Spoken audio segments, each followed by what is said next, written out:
100,000 deaths and more, 100,000 grieving families. The Prime Minister says he's sorry for the deaths and he gives a half-hearted apology for what's gone on, but doesn't admit any mistakes, any errors. We did what we could, he said, despite the litany of errors. I'm sorry, Boris Johnson, it doesn't wash with me, and it won't wash with all those grieving families out there who've lost loved ones for no fault of their own, but because of your arrogance, your pathetic incompetence, and your unwillingness to learn from experience. I'm sorry, Boris Johnson, you are a disgrace. I'm really have no pleasure in saying that, you know, these were all things I've warned about all the way through, and that the fact that there've now been 100,000 plus deaths is no surprise to me. It's actually well over 100,000. The Office of National Statistics came out yesterday with, I think, 104,000, and that was from up to the 7th of January. And there's been about 7,000 deaths a week during the rest of January. So it's probably somewhere now between 120 and 130,000. And one of the really telling statistics is that during the pandemic of influenza in 1918-19, the number of deaths in the United Kingdom accounted for 1% of the total number of deaths worldwide.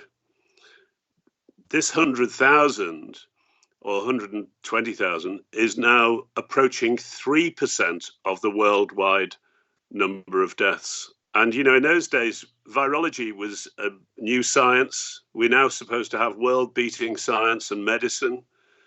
And we've neglected our public health system in the way that I've described over and over.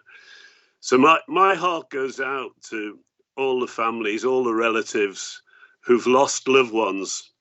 And there's more to come.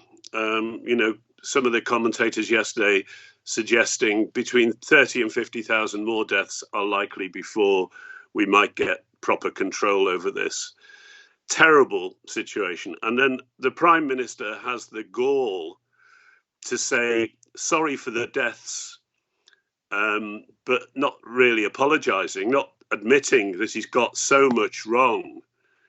We did everything we could, is what he said.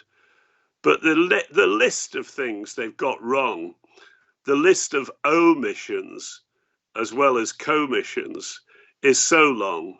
At the heart of this has been a failure of leadership. We know that public health in England had been allowed to run down over 10 years, that they'd stopped doing regular training exercises for pandemics, that they never learned the lessons from the 2016 exercise, which showed all the weaknesses. But the leadership is where this comes to in the end. Failure to get a grip from the beginning.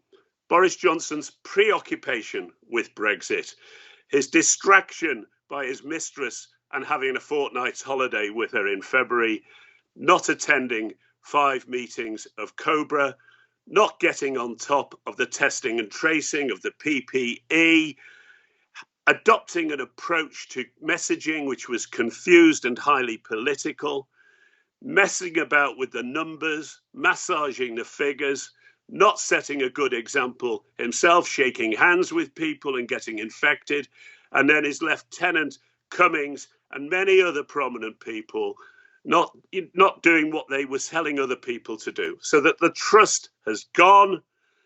People are not following the rules. If you look at the traffic now, the traffic is much higher than it was in the first lockdown.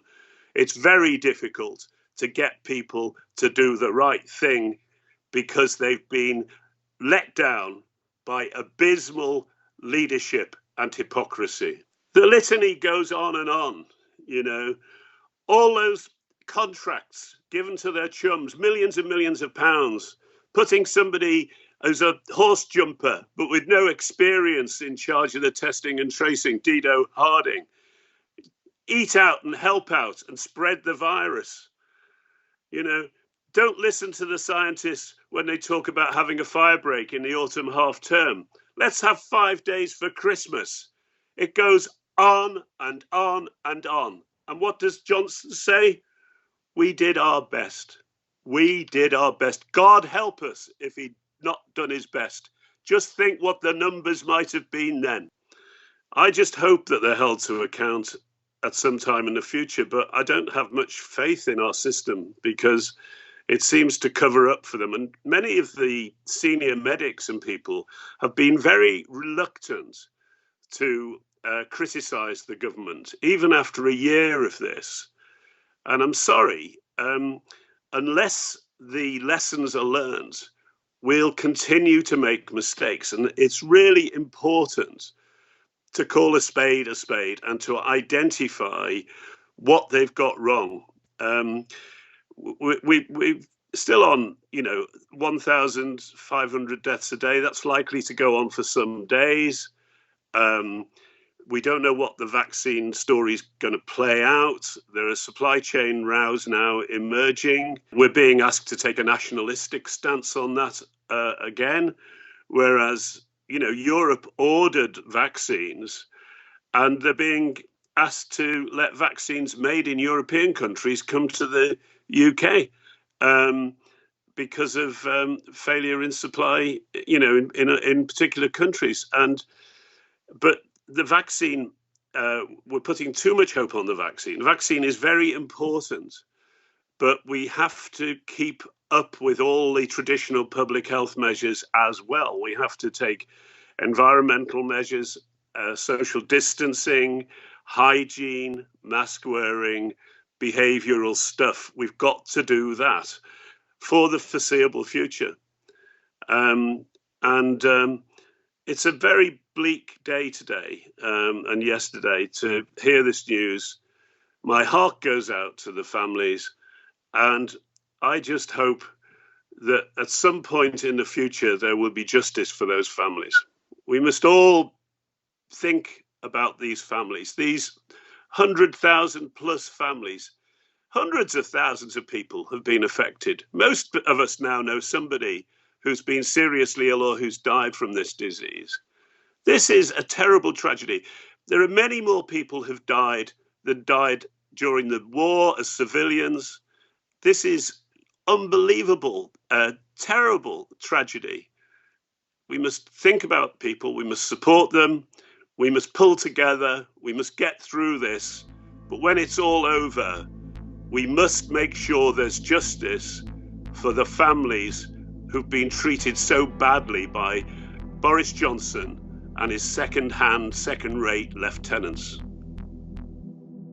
You may wish to remind yourselves of all those things that they got wrong. It's all in the book. It's all in Blinded by Corona. That first 6 months, we've just seen the same things happening over and over again since then. Let's hope that when the inquiry takes place, people read this book as a starting point. Thank you very much.